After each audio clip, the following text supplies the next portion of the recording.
తెలుగు రాష్ట్రాల్లో అతిపెద్ద lift manufacturer lifts ట్రై.com dealership కూడా ఇవ్వబడును. నమస్తే ఉమాదేవరకొండ గారు. నమస్తే అమ్మా. మకర రాశిలో పుట్టిన మగవారి కనుక మనం చూసుకుంటే జాతకరీత్యా ఏ విధంగా ఉంటుంది అంటారు? ఎస్పెషల్లీ వాళ్ళ గుణగణాలు ఏ విధంగా ఉంటాయి?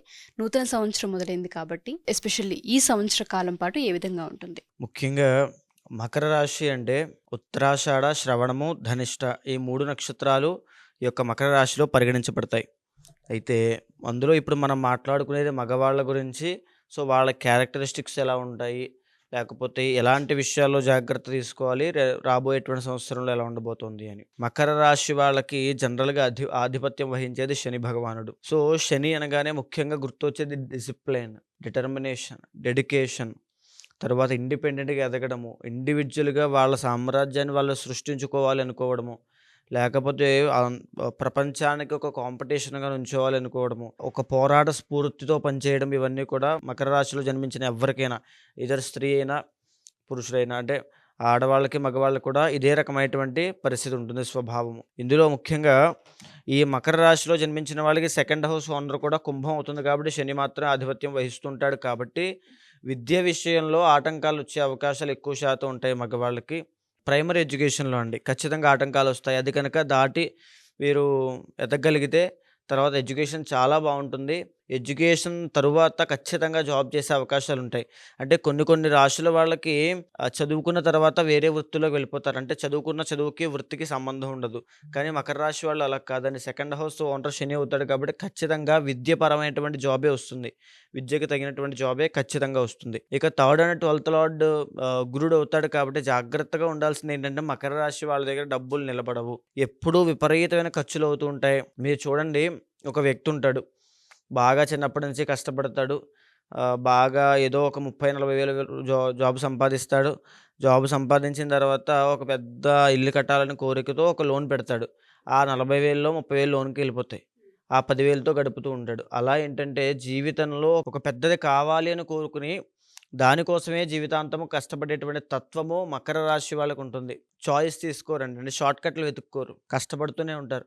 వీళ్ళు తలుచుకుంటే ఈజీ మనీ అట్రాక్ట్ చేసే ఆ గుణాలు, ఆ తెలివితేటలు వీళ్ళకు ఉంటాయి.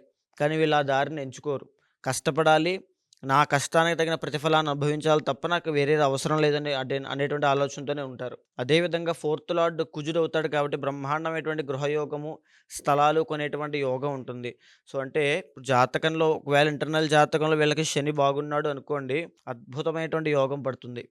శని బాగాలేదనుకోండి, కాస్త సెల్ఫ్ కాన్ఫిడెన్స్ తక్కువ ఉండడము, చిన్నప్పటి నుంచి గ్రోత్ అనేది చాలా తక్కువ ఉండడం అనేటువంటి విషయాలు కాస్త ఇబ్బంది పడతారు. అదేవిధంగా 5th అండ్ 10th లార్డ్ శుక్రుడు అవుతాడు కాబట్టి వీళ్ళకి మగవాళ్ళ కనుక ఆడ సంతానం కలిగింది అంటే, ఎస్పెషల్లీ ఆడ సంతానం పుట్టిన తర్వాత వీళ్ళకి అదృష్టం పడుతుంది. వీళ్ళ జీవితంలో గ్రోత్ అండి, ఒక రాజయోగం పడుతుంది. అదేవిధంగా వీళ్ళు కనుక అదర్ దాన్ జాబ్ అండి, జాబ్ కాకుండా ఒక ఇంటీరియర్ డిజైనింగ్స్లో పనిచేసిన, ఒక ఆర్ట్ డిజైనింగ్స్లో పనిచేసిన, లేకపోతే క్రియేటివ్ ఫీల్డ్స్ అండి, అంటే సినిమాటిక్ ఫీల్డ్లో కానీ, ఆ సినిమా ఫీల్డ్లో ఎనీ క్రాఫ్ట్ ఏదైనా పర్వాలేదు, ఎందుకంటే వీళ్ళకి చాలా డిటర్మినేషన్ ఉంటుంది, చాలా హార్డ్ వర్కింగ్ పీపుల్ కాబట్టి ఎనీ క్రాఫ్ట్ అయినా పర్వాలేదు, సినిమాటిక్ ఫీల్డ్లో అవ్వచ్చు, లేకపోతే ఆడవాళ్ళకి సంబంధించిన బట్టల వ్యాపారము, ఆడవాళ్ళకి సంబంధించిన కాస్మెటిక్స్, బ్యూటీ ప్రొడక్ట్స్, తరువాత చెప్పాలంటే శుక్రుడు ఆధిపత్యం వహిస్తాడు కాబట్టి పరుపుల బిజినెస్, ఫర్నిచర్స్, చెక్క వ్యాపారము అంటే మనకి వుడ్ బిజినెస్, తరువాత లగ్జరీ కార్స్, లగ్జరీ బైక్స్ సంబంధించినటువంటి బిజినెస్లు, hotels and restaurants and shopping malls, పెద్దవన్నీ కూడా, అంటే హ్యూజ్గా వీళ్ళు ఎదగగలిగే అవకాశాలు చాలా ఉంటాయి. వీళ్ళ బిజినెస్ మైండ్ సెట్ కూడా చాలా బాగుంటుంది. కానీ ఇక్కడ చూసుకోవాల్సింది ఏంటి అని అంటే, 7th హౌస్ ఓనర్ ఇక్కడ ఒరిజినల్ 7th హౌస్ కర్కాటకం అవుతుంది కాబట్టి పెళ్లి తర్వాత వీళ్ళకి చాలా వరకు కలిసి వస్తుందని చెప్పొచ్చండి. పెళ్లి వీళ్ళ జీవితంలో చాలా మంచి చేస్తుంది, సంతానము వీళ్ళ జీవితంలో చాలా మంచి చేస్తుంది. అంటే ఇంటర్నల్ జాతకంలో ఏమైనా దోషాలు ఉంటే ఖచ్చితంగా ఇబ్బంది పడతారండి, ఖచ్చితంగా ఇబ్బంది పడతారనుకోండి. ఇప్పుడు నేను చెప్పేటువంటిది బ్లూ ప్రింట్ అండి. ఈ బ్లూ ప్రింట్ ఆధారంగా, అంటే దీనికి పైన జరగచ్చు, దీనికి కింద జరగచ్చు. ఎందుకంటే ఇది జ్యోతిష్ శాస్త్రపరంగా మకర రాశి వాళ్ళ యొక్క గుణగణాలు ఎలా ఉంటాయి అని చెప్పి జ్యోతిష్ శాస్త్రం కొన్ని ఇస్తుంది. సో దాని ఆధారంగా నేను చెప్తున్నాను. సో ఏంటంటే పెళ్లి మీ జీవితంలో అద్భుతమైన మలుపునిస్తుంది. మెంటల్ సపోర్టర్ వచ్చేటువంటి స్పౌసెస్ వచ్చే అవకాశాలు చాలా ఎక్కువ ఉంటాయి. ఆడ సంతానం కలిగింది అంటే, ఎస్పెషల్లీ ఏ రోహిణి నక్షత్రంలోనో మీకు ఆడ సంతానం కలిగిందంటే చాలా అద్భుతము, మీరు చాలా అదృష్టం చేసుకున్నట్టు, మీకు ఎక్కడో పూర్వజన్మలో పుణ్యం ఉన్నట్టే. అదేవిధంగా జాగ్రత్తగా ఉండాల్సిన అంశం 6th లార్డ్ బుధుడవుతాడు కాబట్టి ఇక్కడ మిథునం అవుతోంది కాబట్టి మీ చుట్టాల్లోనో, మీ చుట్టూ ఉండేటువంటి పరివారంలోనో మీకు శత్రువులు చాలామందుంటారు. మిమ్మల్ని తొక్కాలి అనుకునేవాళ్ళు చాలామందుంటారు. మిమ్మల్ని చూసి ఏడిచేవాళ్ళు చాలామందుంటారు. అయితే ఇంకా జాగ్రత్తగా ఉండాల్సింది కాస్త కోపం తగ్గించుకోవాలి. న్యూరో రిలేటెడ్ ప్రాబ్లమ్స్‌తో ఇబ్బంది పడే అవకాశాలు కనిపిస్తున్నాయి. ఈఎన్‌టీ ప్రాబ్లమ్స్ అంటే ఫేస్‌కి సంబంధించిన ఇబ్బందులు, న్యూరో ప్రాబ్లమ్స్, తరువాతొచ్చేసి ఈ స్కిన్ రిలేటెడ్ ఇష్యూస్ ఇవన్నీ ఫేస్ చేసే అవకాశాలుంటాయి. చేతులు ఎక్కడైనా ఇబ్బంది పడడము అంటే చిన్న చిన్న ఇంజ్యూరీస్ అవ్వడం చేతులకి, ఇవన్నీ అయ్యే అవకాశాలు ఎక్కువ కనబడుతున్నాయి. చాలా జాగ్రత్తగా ఉండాలి. సో, ఒరిజినల్ ఎయిత్ లార్డ్ సింహం అవుతుంది. సో, అక్కడ రవి ఆధిపత్యం వహిస్తుంటాడు కాబట్టి తండ్రి ఆరోగ్యం చాలా జాగ్రత్తగా చూసుకోవాలండి. ఎందుకంటే ఎయిత్ హౌస్ ఓనర్ రవి అవుతున్నాడు కాబట్టి తండ్రి నుంచి ఎఫెక్ట్ అయ్యేటువంటి అవకాశాలుంటాయి. లేదా వీళ్ళ వల్ల తండ్రి ఎఫెక్ట్ అయ్యే అవకాశాలు చాలా ఎక్కువుంటాయి. సో, తండ్రి ఒక కీలకమైన కీ రోల్ ప్లే చేస్తూ ఉంటారు కాబట్టి మకర రాశి వాళ్ళు ఖచ్చితంగా తండ్రిని చాలా జాగ్రత్తగా చూసుకోవాలి. అదేవిధంగా 9th లార్డ్ అయినటువంటి బుధుడు వీళ్ళకి ఇందాక నేను చెప్పినట్టుగా ఒక ఉద్యోగము, ఒక విద్య, తర్వాత వ్యాపారంలో ఇందాక నుంచి కాస్మెటిక్స్ ఇవన్నీ ఉన్నాయి కదండీ! అంటే 2, 3 రకాలుగా సంపాదించే తెలివితేటలు అపారంగా ఉంటాయి వీళ్ళకి.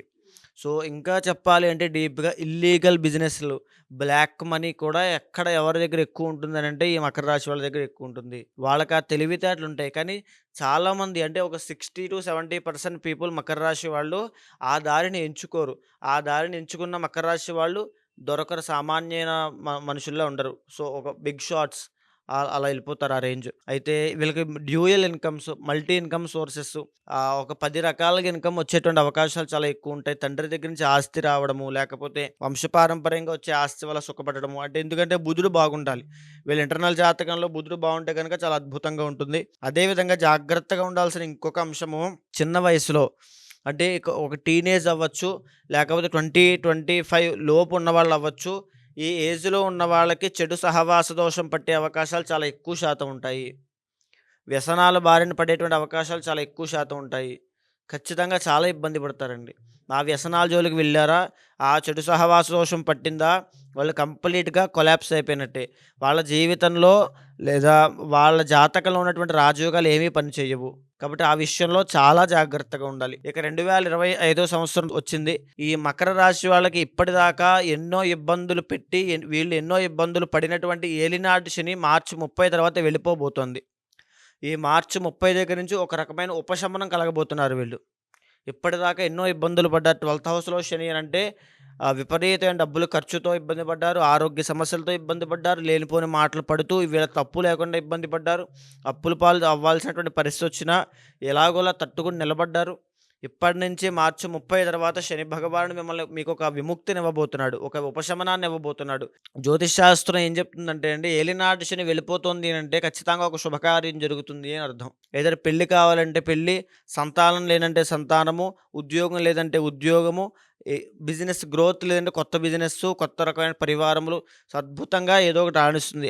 ఎప్పుడు కూడా ఇంటర్నల్ జాతకం కూడా మనం దృష్టిలో పెట్టుకోవాలి. అక్కడ ఏ యోగము లేక ఏదో ఒక ఇబ్బంది పెట్టేటువంటి రాహు, కేతు అంతర్దశలు ఇలాంటివి ఉన్నప్పుడు ఇక్కడ ఎంత శని భగవానుడు ఇవ్వాలని చూసినా అది మీకు వర్తించదు. మీరు తినలేరు. అనుభవించే యోగం ఉండదండి. సో, ఇక్కడ మనం ఆలోచించాల్సింది ఏంటంటే మే 18వ తారీఖు తర్వాత ఈ మకర రాశి వాళ్ళకి 2nd హౌస్‌లోకి రాహువు రాబోతున్నాడు. సో, దానివల్ల రావాల్సిన డబ్బులన్నీ కూడా ఆగిపోతాయి. ఇప్పటిదాకా ఏలినాటి శని దోషం ఇబ్బంది పెట్టింది. ఇప్పుడు రాహు ఇబ్బంది పడతాడండి. దాచుకున్న డబ్బులు సేవింగ్స్ అండి. మన దగ్గర దాచుకున్న డబ్బులు కూడా ఏదో విధంగా ఖర్చు అయిపోయేటువంటి యోగం కనబడుతోంది. కాబట్టి చాలా జాగ్రత్తగా ఉండాలి. అదేవిధంగా ఇప్పుడు జాతకంలో 6వ స్థానంలోకి గురుడు రాబోతున్నాడు మే 15వ తారీఖు తర్వాత. సో, దీనివల్ల ఒక మంచి యోగమే ఇది. రాహు బాలేదు కాబట్టి చండీ హోమం చేయించాలి. ఈ మకర రాశి వాళ్ళు ఖచ్చితంగా 2025 సంవత్సరంలో చండీ హోమం చేయిస్తే వాళ్ళకి అద్భుతమైన రాజయోగం పడుతుంది. ఓకే. అండ్ ఇంకొకటి డబ్బులు విపరీతంగా ఖర్చు అవ్వకుండా ఉండడము, అనవసరమైన వృధా ఖర్చులు అవ్వకుండా ఉండడము, దాచుకున్న డబ్బులు కాస్త అలాగా మీ దగ్గర ఉండడము, ఆర్థిక సమస్యలకు ఇబ్బంది పడకుండా ఉండాలన్నా మీరు చండీ హోమమే చేయాలి. ఖచ్చితంగా మకర రాశి వాళ్ళు చండీ హోమం చేయండి. అద్భుతమైన రిజల్ట్స్ చూస్తారు. డెఫినెట్‌గా అండి. ఎవరైతే మకర రాశిలో పుట్టిన మగవారు మా ఈ వీడియో చూస్తూ ఉంటుంటారో, సో, మొన్నటి వరకు ఏలినాటి శని ప్రభావం వల్ల చాలా ఇబ్బందులు చవిచూస్తుంటుంటారు. సో, వాళ్ళందరికీ కూడా ఏదైతే శని ప్రభావం ఉందో అది తొలగిపోయి ఇప్పుడు ఏదైతే ముందు ముందు రాబోతున్న రోజులు కలిసి వచ్చే అంశాలు చాలా ఎక్కువగా ఉన్నాయని చెప్తున్నారు. అది వివాహమైన, ఆర్థిక సమస్యలైనా, సంతాన విషయమైనా, ఆరోగ్యమైనా. సో ఏ రోజులలో ఏ పనులు చేయాలి, ఏ విషయాలలో డెసిషన్స్ ఏ విధంగా తీసుకోవాలి, కలిసి వచ్చే అంశాలేంటి, జాతకరీత్యా ఏ విధంగా ఉండబోతుంది, ఏ బిజినెస్ చేస్తే మంచిది, వివాహానికి సంబంధించి ఎటువంటి డెసిషన్స్ తీసుకోవాలన్న వాటిపైన అంతర్గత జాతకం పైన డిపెండ్ అయి ఉంటుంది. కాబట్టి ఎవరైనా సరే ఉమాదేవరకొండ గారిని కలిసి జాతకం చూపించుకోవాలి అనుకున్నా, లేదా చండీ హోమం చేయించుకుంటే రాహు ప్రభావం ఉండదు అని చెప్తున్నారు. అలా చండీ హోమాన్ని మీరు చేయించుకోవాలి అనుకున్నా కింద స్క్రోల్ అవుతున్న కాంటాక్ట్ నెంబర్ని కాంటాక్ట్ చేయొచ్చు. థ్యాంక్ యూ ఉమా గారు. థ్యాంక్ యూ అమ్మా.